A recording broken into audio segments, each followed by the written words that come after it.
The use of commercially developed spyware that's allowed some governments to hack into phones is booming. Earlier this year, the Biden administration banned federal agencies from using commercial spyware that the U.S. assesses poses human rights or national security risks. But as Nick Schifrin reports, some of the most powerful surveillance technology has already targeted journalists, dissidents, and activists around the world. The Saudi advocate who fought the government to gain a woman's right to drive. The Mexican journalist who reported on government corruption. It can turn your microphone on. The fiancé of a murdered Saudi critic. And the reporter whose newsroom exposed El Salvador's drift into authoritarianism. I felt violated, as it's a feeling that many around the world have expressed when they've been targeted with these tools. Those tools are commercial spyware, including one named Pegasus from the Israeli firm NSO Group.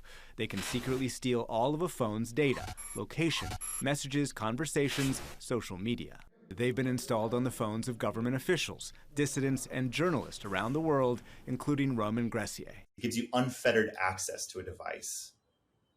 There's no corner of your phone, there's no stone unturned for Pegasus. And this breaks through all of the security. How was your phone infected with Pegasus?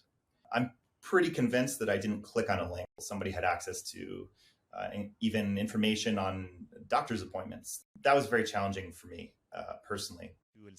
Gressier moved to El Salvador in January 2021 and reported for El Faro English, an investigative news outlet. It revealed President Nayib Bukele's consolidation of power, alleged corruption, and a secret truce with criminal gangs. Bukele and his government disparaged the stories and attacked the storytellers. An investigation by the organization Citizen Lab and Access Now concluded at least 35 individuals from media organizations and 2 independent journalists were hacked with Pegasus. The investigation also said there is a range of circumstantial evidence pointing to a strong El Salvador government nexus. I definitely agree with the opinion of El Faro's editorial board, which is that the Salvadoran government is, by any and all indicators, responsible. So this is, if you think about it, almost godlike powers that have been developed by these sophisticated surveillance firms and put into the hands of some of the most ruthless, despotic leaders around the world. Ron Diebert is the founder and director of Citizen Lab, the Canadian cybersecurity research group that exposed the El Faro and other hacks. U.S. officials say at least 50 U.S. government employees working overseas in at least 10 countries were targeted by commercial spyware. And a massive leak in 2021 revealed some 50,000 potential victims of Pegasus in 50 countries.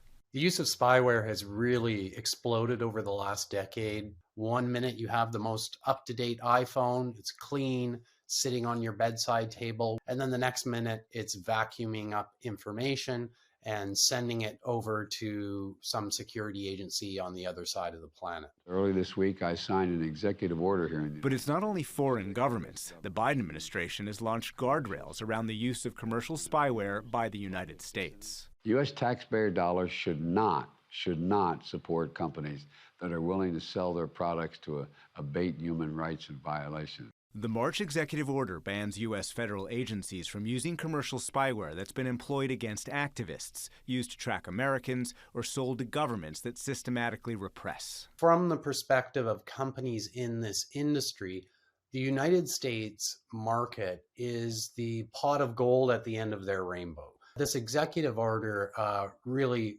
deals a significant blow to some of these firms' aspirations. But other experts aren't so sure. It's not a problem that can be solved just by the U.S. or even by the U.S. and a few like-minded countries. Stuart Baker is a former general counsel for the National Security Agency with 3 decades of intelligence community experience. He says the executive order won't prevent authoritarian governments from using commercial spyware. There are countries who need these tools, who think they need these tools, are going to go looking for them. The Chinese have plenty of people, plenty of companies that would be glad to fill any gap that is created in the market by Western companies getting out. The U.S. has also imposed export controls to stop foreign spyware firms from using U.S. technology. And the intelligence community has now limited former intelligence officials' ability to work for foreign spyware companies.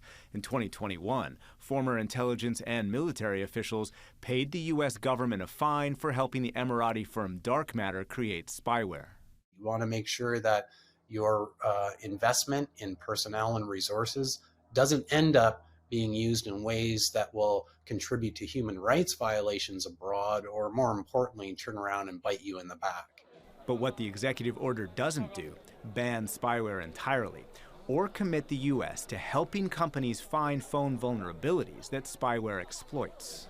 Do you believe the administration should go even further and issue guidance that would require all agencies of the U.S. government not to exploit the vulnerabilities, but instead to help the companies patch them?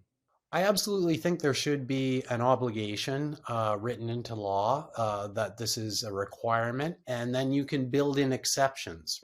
But the U.S. intelligence community uses those vulnerabilities in the phone's operating systems to spy on enemies. They're immensely important because they get you into communications that are deeply targeted on a particular person. There are usually a lot of vulnerabilities to choose from. Any one of them can be picked to turn into a kind of Pegasus.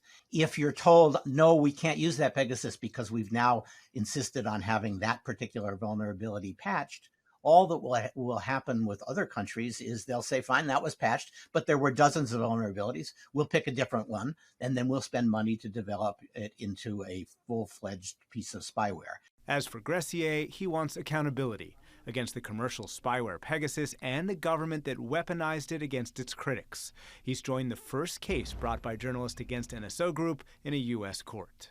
Unless a court steps in to order them to take significant measures to investigate and rectify some of these harms, they will not do it. It's not an El Salvador issue in particular. It's not even a Central American issue in and of itself. It's a global issue, and it's one that we see ourselves as deeply embedded in.